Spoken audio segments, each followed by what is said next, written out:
Okay, today we're doing a little Q&A because I've been wanting to do this for months and I feel like now's a good time because like I have enough videos up where you get an idea of what this channel is going to be about. So now you can learn a little bit about me. So let's just jump right into it. All right, the first question is paperback or hardback? Easy paperback. The next one is least favorite book that you've read this year. Another easy question.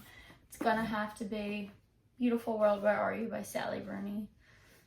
I love Sally Rooney usually, but this book,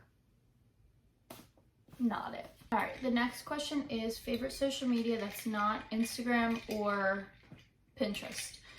I wouldn't pick either of those as my favorite, so that's good. I'm gonna have to either go with TikTok or YouTube, and it depends my mood. For both of them, I get caught in them so easily, and like I'll be stuck on it for hours. I'm gonna have to go with TikTok.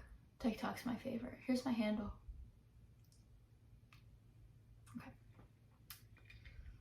Okay, the next one is if you could make any book a movie, what would it be? I'm gonna have to go with Akatar because I think I said it 30 times while I was reading it, how much I wanted to watch it.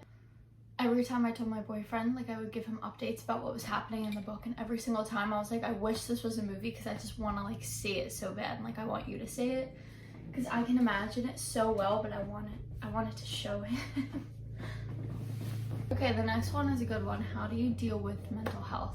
So I deal with anxiety every single day, and the number one thing I can say is to get help if you need help, to go see a therapist, talk to your doctor. I've had undiagnosed anxiety for 5 years, and I'm working on getting a therapist right now, but I was kind of like postponing it for all these years, and finally I'm just at the point where I'm like, okay, let's actually get some help.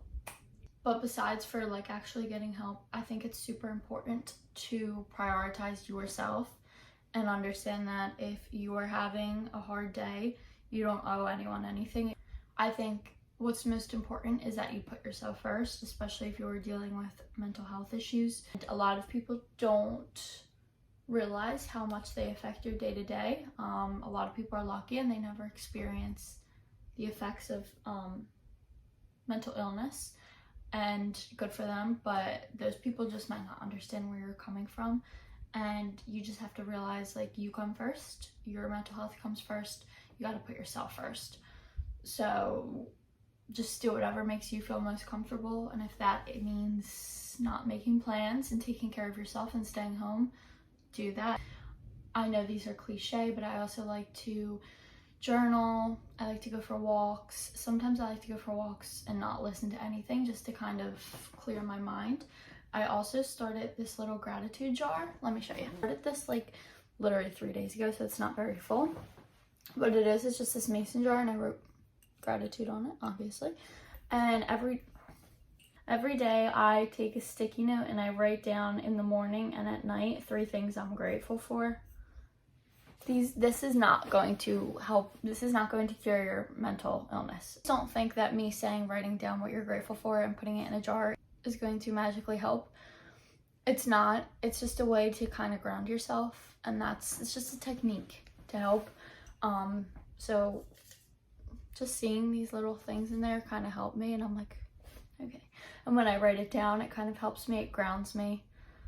It gets me so like out of my head.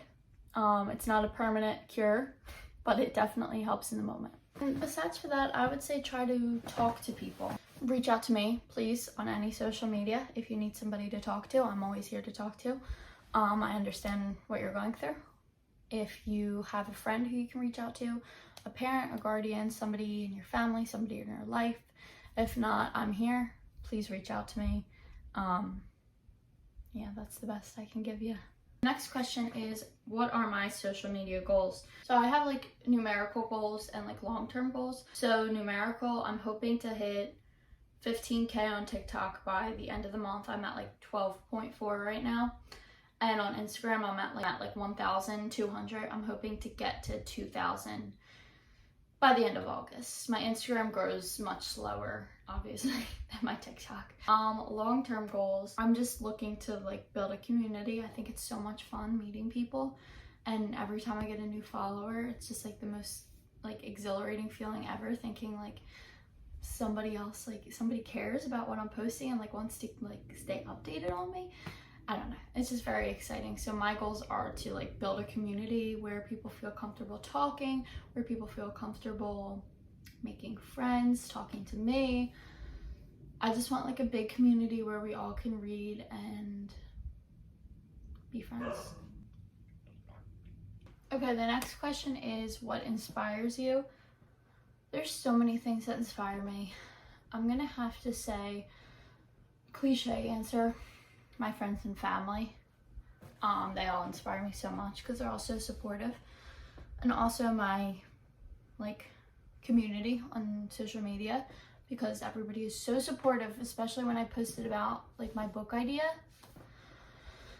Everybody was so supportive, and I got like so many people commenting like, where can I pre-order this? And I'm like, girl, it's not even written yet. Like, you can't. But that inspires me. But I think the main thing that like when I need inspiration, I kind of like visualize my goals coming true. So like I'm writing a book right now, and when I need inspiration, I visualize getting a box mailed to my house full of books, like my books. And then I'm like, all right, let's write. Like, that's what motivates me. So I would try that. Visualize. Okay, this one's good. How do you make friends post-grad? I don't know. Let me know. I truly don't. So the people I'm friends with now are the people I've been friends with for 10 years. And most of us have all just gravitated back to our hometown for now. So I'm lucky in that sense that I'm still close with the people that I grew up with. So I still have them. I'm also very introverted. Like I can talk and I can be friendly and I can introduce myself, but I prefer not to. So I am not the right person, unfortunately, to ask about this. But my number one piece of advice would be you could either find people on social media. So through this community that we have here on TikTok, there's so many of us. I've made so many friends through TikTok. If you're looking for more in-person friends, I would recommend like joining a club. So you could join like a book club like in your area. If you like to work out, join a class, go to a cycle class, and you could introduce yourself to somebody there. If you like to paint, go to painting classes. I think postgrad is when a lot of people start to form groups more curated to what they like. So I think it's a perfect time to start a club, join a club, find people with similar interests to you. Just be yourself. That's the number one piece of advice, is just be yourself, because some like people out there are gonna love you for you. Like, I promise, people love you for you. What is my Zodiac big three? I wonder if anyone can guess. I am an Aquarius sun, and I love being an Aquarius. My birthday is in February. I am a Taurus moon, which I think is very accurate, and I am a Libra rising, which I also think is very accurate. So I really resonate with my big three. But comment down below what yours are, and if we have any of the same. And then you can find your big three twin. Top 3 book tropes. I'm gonna do this in no particular order because it changes all the time. Enemies to lovers, easy. Academic rivals, easy. And also I don't know if this is like a real book trope or if I'm just making this up on the spot, but like it was me all along, like something was happening throughout the whole book to the main character and you figure out that it was like this person the whole time. Is that a book trope? I truly don't think it is, but I'm gonna pretend it is. All-time favorite standalone book and series. All-time favorite standalone is, where is it? My all-time favorite standalone is Circe by Madeline Miller. Phenomenal. If you've never read it, please read it and get back to me. My all-time favorite series, very tough because it changes kind of. I'm gonna have to go with Shadow and Bone because it just is like holds a special place in my heart because it kind of was like one of the series that got me back into reading.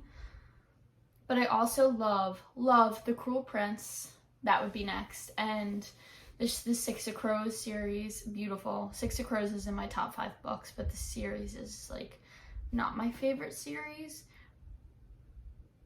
I don't know why. Maybe it should be. Okay, whatever. What got you into reading? So I've always kind of liked reading, and then I kind of fell off of it in high school. So when I was younger, my mom would read to me like constantly. We would, in the summer, lay outside on a hammock, and she would read me The Little Witch, like a little chapter book from, I don't know, from decades ago. And that kind of kickstarted my love of reading, and then we would read almost every night. So all throughout elementary school, I loved to read. I was one of the students who was able to pick a book on a library day from the grade levels above. All of my classmates were reading picture books, and there I was in the chapter book section. Kind of a flex. But in high school, I kind of stopped reading, and I don't exactly know why. Just for those 4 years, I really don't think I read a full book. I do not think I did. And I wish I did, because there were so many books assigned that now I'm like, oh my God, like that was such a perfect opportunity to read that. Like, why didn't I? But it's whatever. It's in the past. And then when I got to college, I started slowly reading again. I took a class my sophomore year of college. I believe it was Intro to US Literature. And I had to read a couple books for that class. And honestly, I think that's what got me back into it. I read The Great Gatsby, If Beale Street Could Talk, Passing, all of those. And I was just like, wow, I actually like to read. And then I started reading again, and bang, here we are. Top 5 books. Okay, easy. Circe, Madeline Miller. The Invisible Life of Addie LaRue by V.E. Schwab. The Great Gatsby by F. Scott Fitzgerald. Six of Crows by Leigh Bardugo. And Verity by Colleen Hoover. How did you get into BookTok, and were you ever embarrassed of what others thought? Okay, let's do the first part first. So I made a BookTok account probably 2 years ago, and I made like 5 videos and then never went back to it. I have no idea where that account is, to be honest. If anyone can find it, let me know. This past January, so January 2022, I was just kind of in a rut because I graduated college in December. I graduated a semester early, and I was just like, what am I going to do this spring, because I'm only working part-time? How am I going to pass my time? And I started reading a lot over winter break, like Christmas time. And I was like, let's just start a BookTok. Like, that's going to take up a good portion of time. And I was like, let's just start that. So I started that in about middle of January. I also started a blog, which I still have, but I haven't written in actually months, probably since February. You could check that out. It's linked on my Instagram, I believe. And I've just kind of like been working on it ever since, and I haven't stopped. So that's where it's at now. For the question, were you ever embarrassed of what others thought? Yes. So I originally had my settings so that my phone number would not notify people who have my contact save of my account, if that makes sense. So like, you know how if you're on TikTok, people in your contacts will pop up because they're in your contacts, even if you're not friends with them on TikTok? Yes. I have that setting off, and I still have that setting off because I come from a town of a graduating class of 700 people, and there's a lot of people I don't talk to anymore. Probably 95% of those people I don't talk to anymore, and most of them are in my phone contacts. And I don't really want to keep contact with most of them. So a lot of people have found my TikTok, and the people that have been like incredible, like very sweet, and I don't think anybody would really judge me for it, nor do I really care if anyone would judge me for it, because I'm 22 years old and I don't care. I'm doing what I want to do. I don't want to open the line of communication, because I know that there are some people who I was friends with in high school who would be like, oh, like you have a BookTok account, like, and I just don't have the energy. I honestly wouldn't even answer it, but like, I just don't have the energy. Don't care for that. There's a lot of people that I don't want to keep in contact with, so I don't. But the people who have like found my TikTok randomly from my hometown, because a couple of my videos like went pretty viral, have been so sweet. They followed me, and that's amazing. But yeah, I was embarrassed about it, but then I realized it's literally reading. Like, it's reading. Who cares? Why would anybody judge anybody for reading? That's what I don't understand. Like, if you see someone reading, why are you going to be like, oh my god, like, you're such a weirdo, you read? You're not. It's just weird. Overhyped author, I'm going to have to go with Colleen Hoover. My girl. I love Colleen Hoover, I truly do. I just think, I don't know if she's overhyped because she truly is fantastic and her books are great. But I think the people who are like diehard Colleen Hoover fans need to step away and try something else too. Because there's a lot of books that are better. There just are. So. And the last question is your least favorite trope, and that is the miscommunication trope.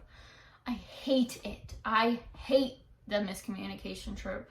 The only one I can think of right now is in The Love Hypothesis. I don't even remember exactly what happened, but if you read it, you know what I'm talking about. I hate it.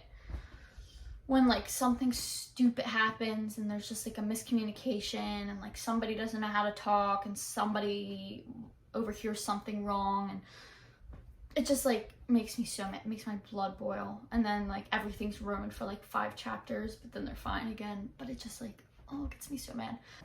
And that's everything. Those are all the questions I have to answer today. I hope that was interesting to you guys and you learned a little bit about me.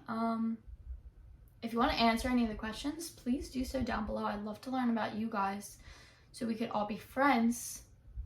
Like I said earlier in this video, I absolutely adore making friends through my social medias. It's probably one of my favorite things to do, so please comment below. We can be friends. My DMs are always open. Please reach out to me if you ever want to talk. And that's it. I hope you guys have a wonderful day. Thanks for watching.